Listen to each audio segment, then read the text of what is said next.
One of the highlights of our recent exhibition, 1919, which commemorated our centennial, was a display of a few of Henry Huntington's prized early acquisitions, and one of them was Ben Franklin's autobiography, written in his own hand. One of the pages was obscured when Mr. Franklin spilled ink across it. The text underneath was hidden for all those years until, in the 20th century, Lodewyk Bendikson got a hold of it. And Lodewyk Bendikson created the Photographic Services Department at the library, developing photographic techniques that used ultraviolet and infrared spectrums to reveal hidden information. His photographs revealed hidden text. But Bendikson didn't start out as a photographer for Henry Huntington. He started out as a bibliographer. He was Henry's second hire in New York City, where the library was started before moving to San Marino. And so when he saw that Henry Huntington was moving to San Marino, he decided that he would ask if he could set up a photocopy setup, copy camera, to do copy prints and photostats, basically. And he devised a method that was much more efficient and lasted longer. John Sullivan is only the third person to head this department, which is now known as Imaging Services. And John's recreating a photograph that Bendikson took in 1932. Although John's using digital tools, the concepts remain the same. He's taking an infrared photograph using one of the exact same volumes that Bendikson used in his experiments. And this is the 1932 photograph that John is recreating. It's a page from a Debray collection of voyages, and the text was scarred with a pen in the early part of the 17th century by a Catholic Church censor. And the Debray voyage publications were monuments to early printing in Europe, and the volumes consisted of travel accounts from the four corners of the world.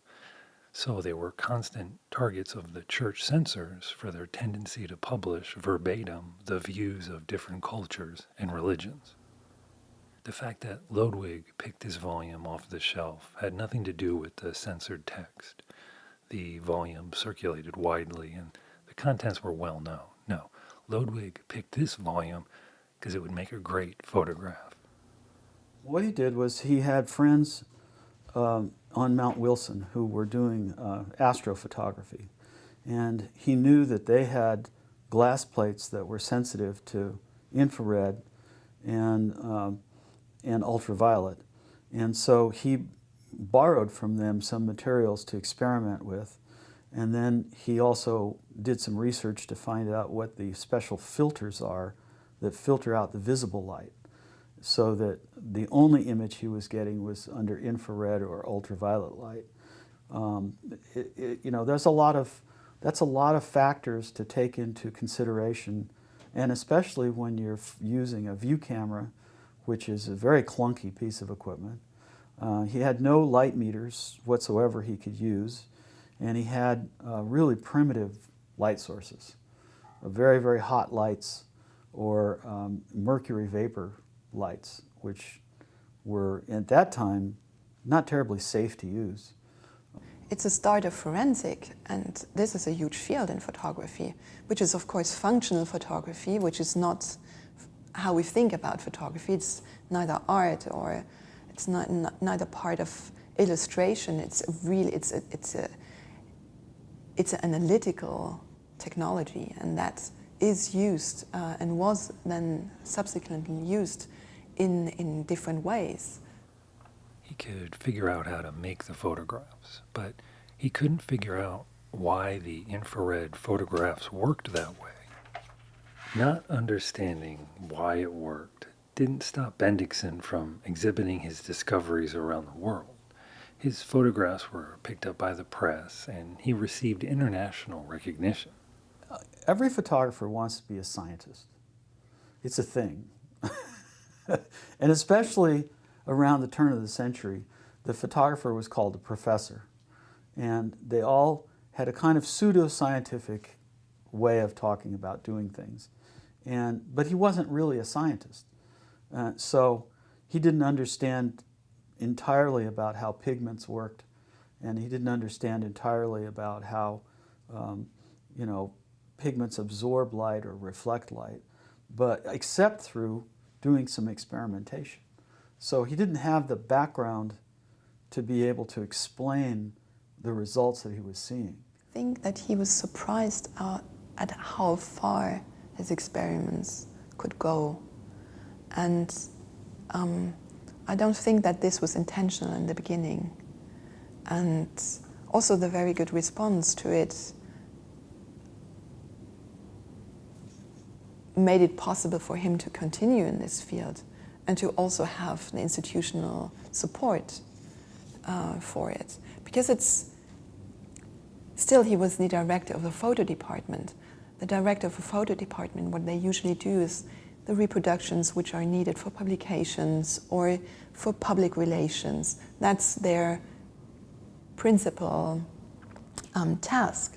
And so for him, establishing this kind of laboratory and having a continued support by the Huntington directors for all his career until 1943, I think this was unintended. So in the 1930s, Bendikson's work was well known in the scientific community of Southern California, and that's why when Albert Einstein was working at Caltech in Pasadena, he asked to visit Bendikson and see for himself the pioneering discoveries happening at the Huntington. In a memo after the visit, Bendikson said that of all the scientists he had shown these photographs to, none had offered any constructive suggestions. However, after looking at just a few censored passages, Einstein said, "Wunderbar!" And then, after a brief pause, adding with a smile, "The censor must have crossed out the text with organic ink. Of course that's why it worked." Thinking out loud. Einstein, in the spur of the moment, piecing together why the chemical differences of the two inks appeared that way in the photographs, intuiting that the non-organic printer's ink glowed with the effects of the radiation, while the organic ink from the censor's pen was obliterated by the scattering effect the radiation had upon its surface. I think that he had a rare opportunity, and the opportunity was that other people were playing around with infrared and ultraviolet and photostat cameras, but they didn't know enough and they weren't methodical enough to figure out how to make them work properly. By allowing access and experimentation and then sharing the discoveries, the library enables the ideas to spread. And best of all, Bendikson's work on the collection becomes part of the collection itself.